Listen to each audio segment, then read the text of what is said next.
So today I am going to I am going to go through our project. So Costa Rica Beyond the Postcard. Um, it's about an alternative ad campaign to Costa Rica. The main message and target audience. The core message of this campaign is one of the exclusive, effortless, and romantic escapism with an exotic natural paradise. It links luxury and ecotourism and adventure. The campaign slogan is if one were to be inferred, might be of luxury, uh, might be luxury that meets nature, wild nature.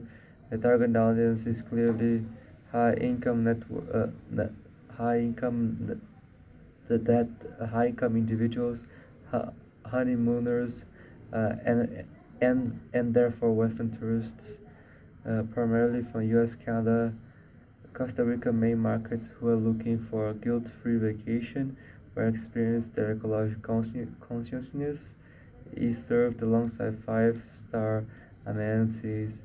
In the inclusion of adventure elements suggests a desire to appeal to a demographic that values experimental travel.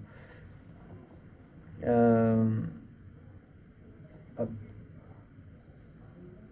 but it still refers to create cafe and comfortable access to nature. Stereotypes and omissions. The campaign perpetuates a few stereotypes and harmful omissions. First, it reinforces stereotype of tropical destination as a pristine, empty backdrop for Western indulgence and romance. This framing commodifies the landscape, treating it as visually stunning commodity to be consumed rather than complex ecosystem that is home to local communities. Second, prominent focus predominantly white, fit, affluent clientele. Second, prominent focus are predominantly white, fit, affluent clientele. Exclude visual representation of Costa Ricans articles except uh, clientels exclude visual except for possibility a guide image, a couple ziplining, smiling in rainforests. This subtle omission can reinforce colonial narrative where the local population is positioned as service providers for the privileged foreign visitor rather than beneficiary of primary stewards of the land. Finally, advertising heavily suggests that the true adventure and learning are high production gear heavy activities rather than the slow mindful engagement that true ecotourism promotes. Social and cultural impact. The campaign focus on high-end luxury resort potential represents potential social and cultural conflict with Costa Rica's long-standing commitment to ecotourism and the national philosophy of pura vida. Historically, policies have sometimes favored large-scale foreign-owned developments. This is part of social and cultural impact through tax incentives, often detrimental of local small-scale enterprises that are deeply rooted in community. The imagery of exclusive resorts, images of couple sitting by a luxury pool surrounded by lush jungle, can signal continuation of this trend, promoting residential and all-inclusive tourism, which, as academic research notes, can lead to displacement, unequal wealth distribution, and increased competition for essential resources like water, beachfront access for local populations.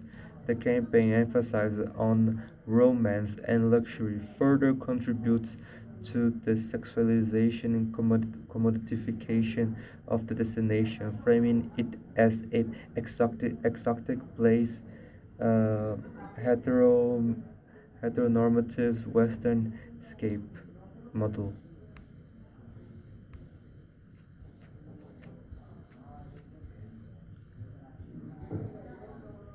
Ecological impact in greenwashing. From ecological perspective, this campaign borders on greenwashing, while the images include lush rainforest and a slough of images hanging from a tree in the jungle. The central activity is staying in a massive luxury resort engaged in high impact adventure sports, often have a large economical footprint. Large resorts require significant construction, energy, water, and waste management infrastructure that can strain local ecosystems. A conflict that plagued destinations like Manuel Antonio, despite the country's sustainable reputation, by juxtaposing the symbol, the sloth, of the vulnerability, biodiversity, and slow living.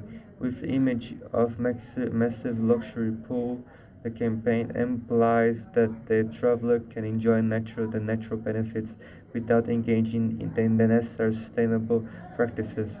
It promotes passive consumption of nature rather than active, low impact steward, which actual core of responsible ecotourism.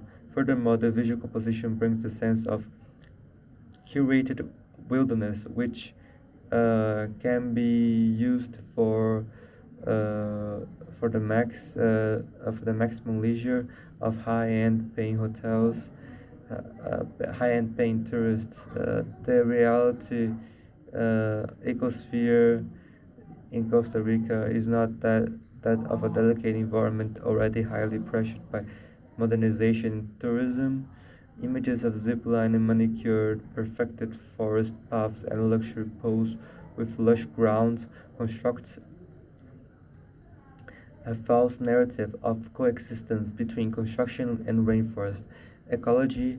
This aesthetics thus reinforces the expectation that nature should not be subdued and easy to access, whilst uh, retaining its purity and beauty by promoting nature as a polished amenity instead of unique independent independent system. This campaign runs the risk of undermining the common understandings of what authentic ecological stewards requires.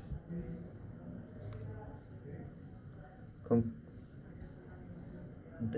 for additionally, the marketing strategy reinforces the fallacy that natural habitats of Costa Rica are indeed giving the tourism industry a free ride. The real situation is that tourism activities have made the forest thinner in certain areas, such as Manuel Antonio Guanascate, by cutting the trees down, acquired trim causing it can cause water source shortages and splitting habitats.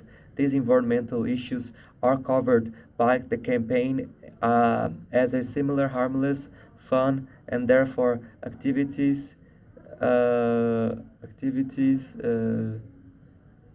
Activities get the same high impact attraction status as ziplining and resort-based recreation. To this end, the selling effort makes the environmental issues seem so trivial and opens up the mind of the holiday maker to think that it's nature that gets to be enjoyed mainly by them. This is one of the problems. It is very bad. A conclusion, the conclusion that we did. In conclusion, this Costa Rica tourism campaign by selling an image of luxury ecosystems potentially promotes harmful practices. By prioritizing high yield, low local benefit mass tourism over genuinely sustainable community-centered ecotourism.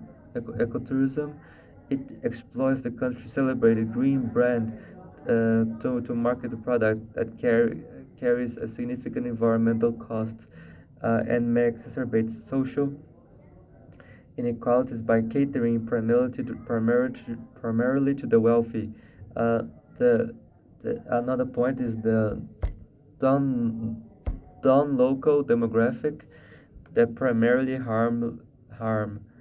The primary cause of harm lies in the campaign's failure to represent or genuinely support the principles of local communities, benefit local low environmental impact, and education immerses the true pillars of sustainable travel in favor of sanitized high consumption experienced. So the campaign. So this, so we talk about the images, and now we talk about the written justification. The redesign campaign, the redesignated campaign is necessary because the original Costa Rica tourism advertisement all portrays the narrative that sees nature as a commodity while hiding the ecological and social the social cost linked to luxury tourism. There is no authenticism here, just mass consumption. Rather, a campaign must be created that promotes passive consumption with local indulgence and environmental protection. Moreover, the ads use Costa Rica's Green Reap, a marketing tool, to justify this overconsumption. This aligns with Honey's book that criticized this type of tourism is driven by a large news for profit by replacing infinite pools, zip lines, and wild adventures with community-led and ecologically responsible experiences. The campaign exposes the gap between Costa Rica identity and reality. It is not framed as a playground for the wealthy foreigners anymore, but as a nation active stewards moving towards what's dearer for them. History, culture, and values are central to understanding the real meaning of pura vida. Pura vida. Thank you so much for watching this video. Bye.